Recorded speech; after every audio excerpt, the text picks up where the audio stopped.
bienvenue à notre émission intitulée Face à Face.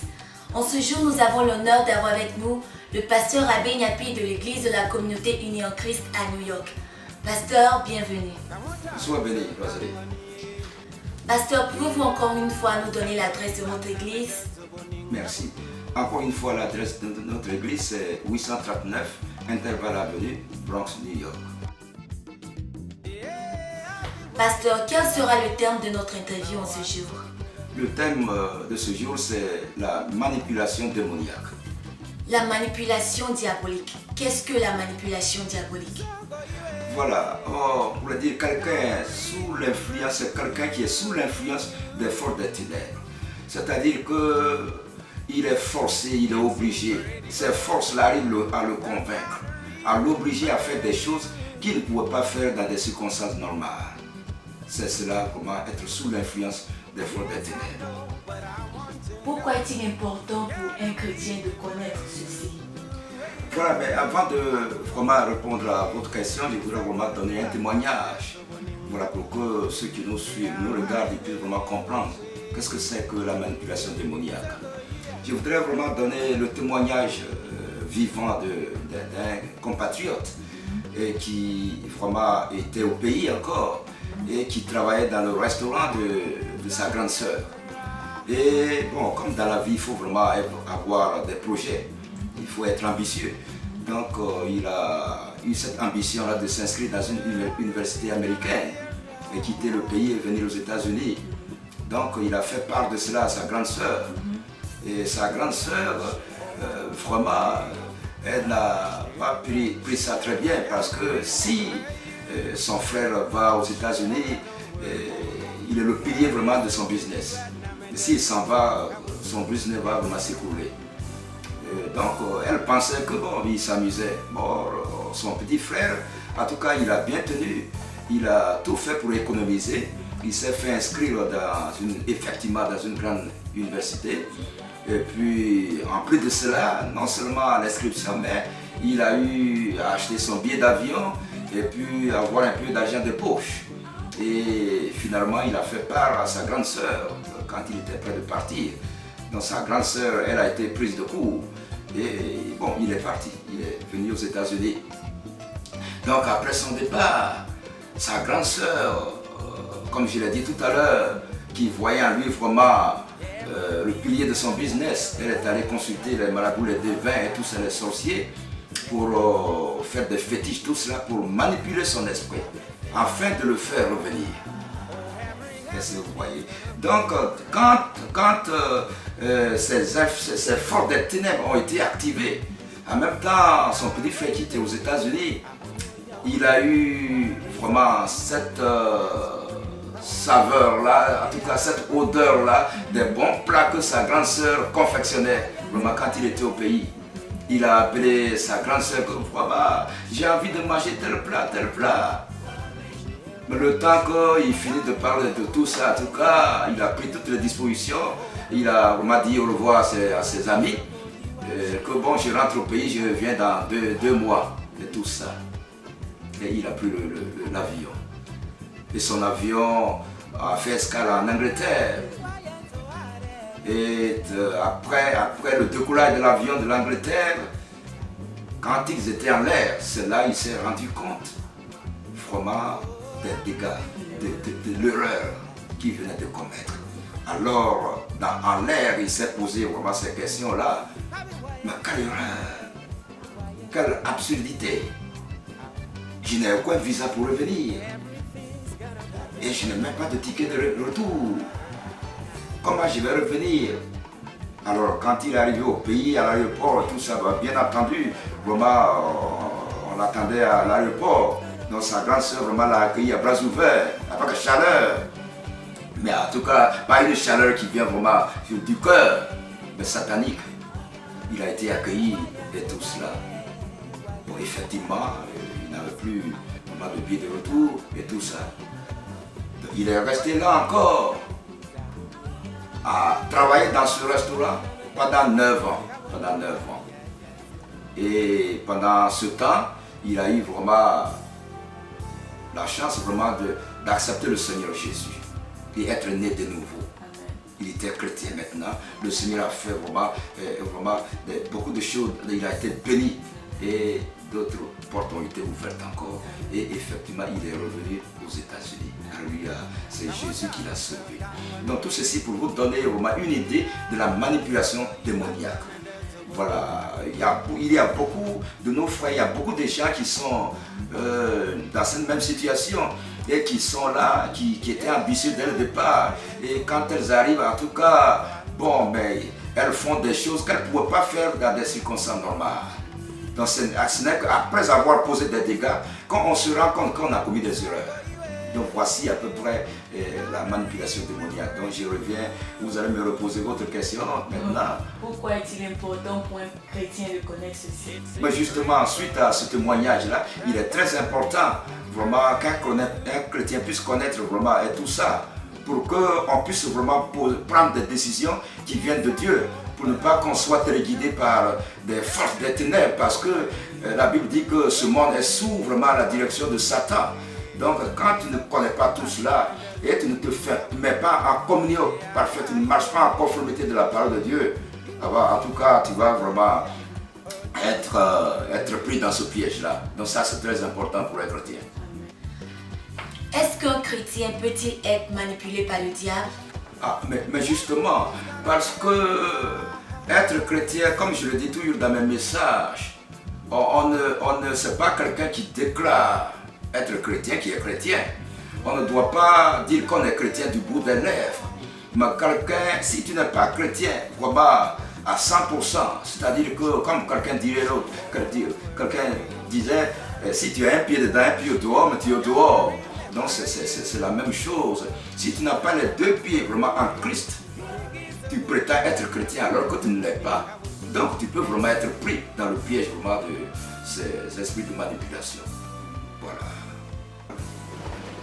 Donc pour un peu faire comprendre, pour vous faire comprendre, je voudrais vraiment accompagner de cela d'un verset, d'un chapitre.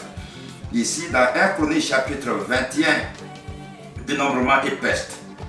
La Bible dit ici que, verset, Satan se leva contre Israël et il excita David à faire le dénombrement d'Israël. Donc, selon ce passage-là, c'est-à-dire la Bible dit que Satan se leva.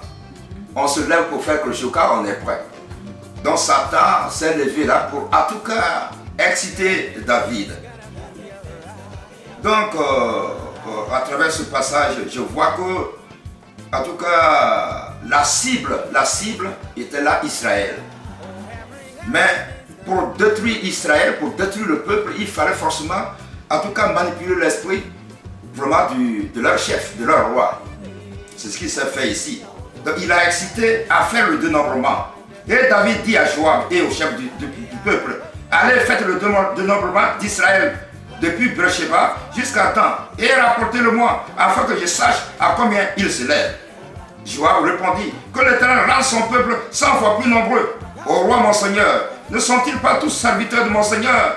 Mais pourquoi mon Seigneur demande-t-il cela? Pourquoi faire ainsi pécher Israël? Est-ce que tu vois?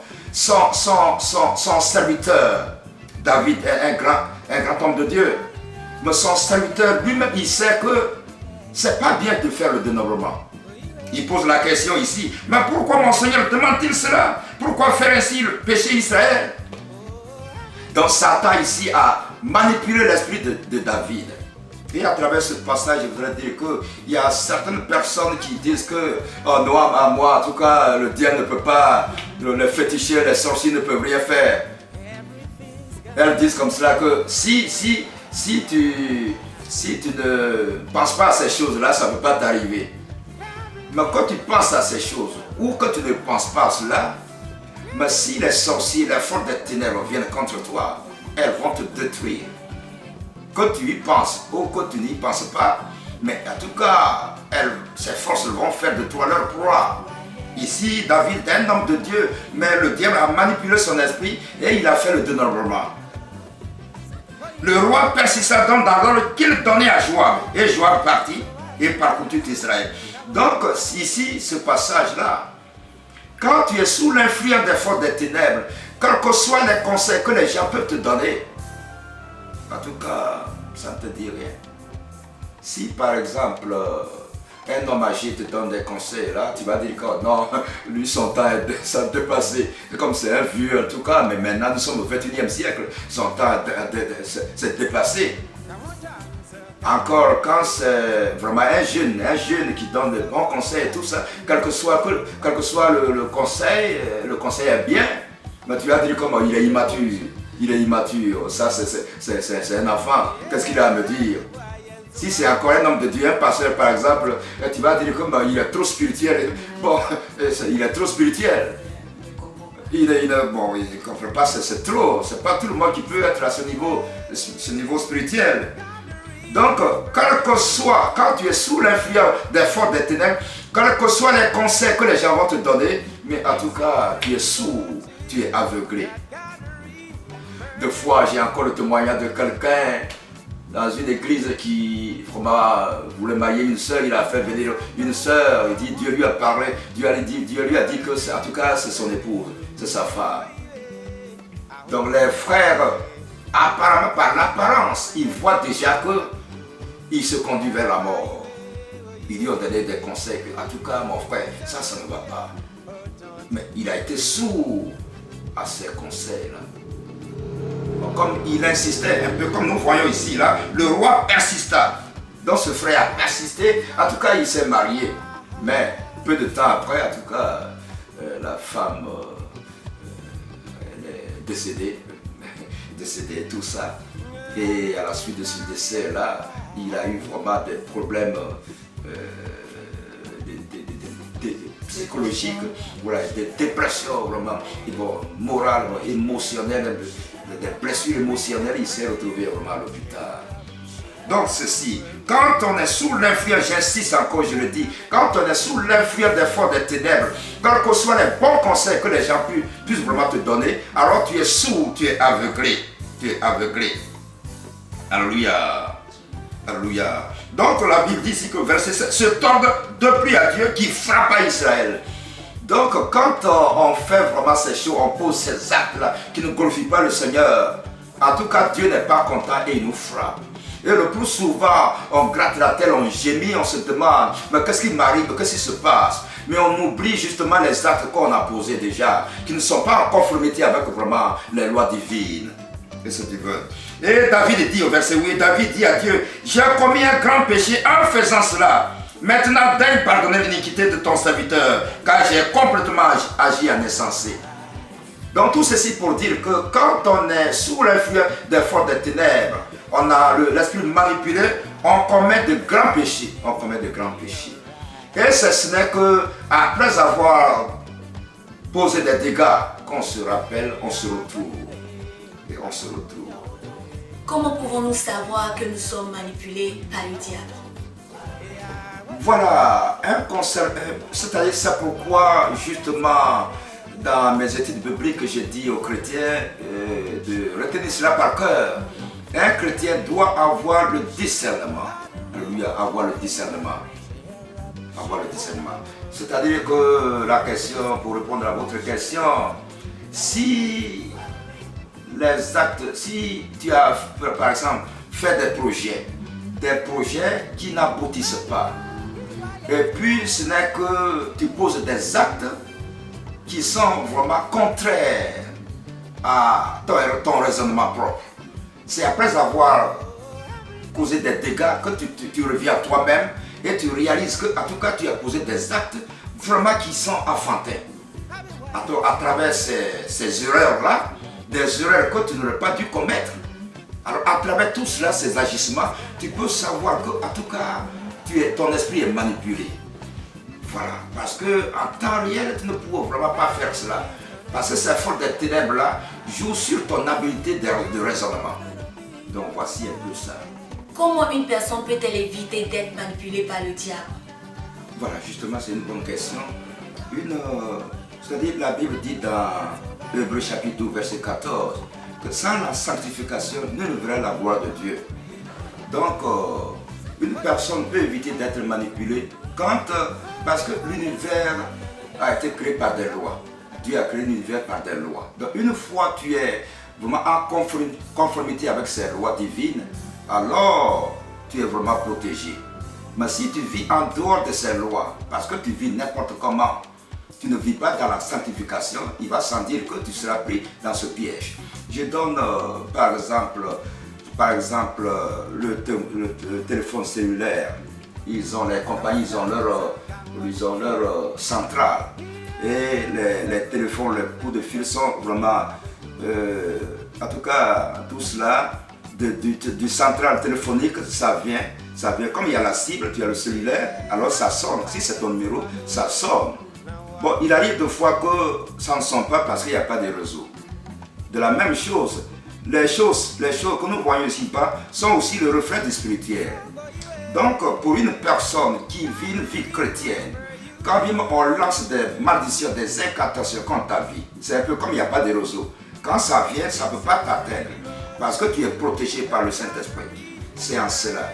Donc, quelqu'un qui vit une vie de sanctification, qui est en d'autres termes, qui est propre spirituellement, alors ses forces de manipulation ne peuvent pas l'atteindre. C'est comme cela. Quelles sont les portes de sortie? Les portes de sortie, c'est-à-dire que, voilà, je voudrais dire que peu importe la force de frappe de l'ennemi, les gens, toute cette force de ténèbres qui vient contre toi, quelle que soit sa force, mais elle pourra t'atteindre ou ne pourra pas t'atteindre en fonction, premièrement, de ta position en Christ, de ta situation spirituelle. C'est très important. Voilà.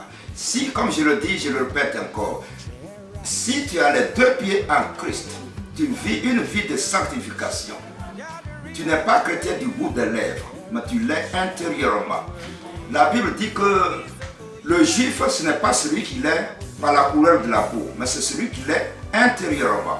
Donc le chrétien, ce n'est pas celui qui l'est vraiment par la déclaration, par la bouche, par les bouts de lèvres, mais c'est celui qui l'est intérieurement. Donc ça dépendra de ta position en Christ. Voilà. Deuxièmement, se maintenir toujours en alerte. Se maintenir toujours en alerte, ça veut dire quoi? C'est-à-dire que je suis là, mais en tout cas, je ne vis pas de façon désordonnée. Et je m'oublie. Le Seigneur dit dans Jean chapitre 4, verset 23-24 que l'heure vient, et elle est déjà venue, où les vrais adorateurs adorent le Père en esprit et en vérité. Car c'est de tels adorateurs que le Père recherche. Dieu est esprit et ceux qui l'adorent doivent l'adorer en esprit et en vérité. Donc quand bien même je suis chrétien, je suis né de nouveau et je marche, mais je ne dois pas marcher de façon désordonnée. Mais quand bien même je marche, je travaille, je salue quelqu'un, en tout cas je prie en esprit. Alléluia, ça c'est très important. Donc je suis en alerte.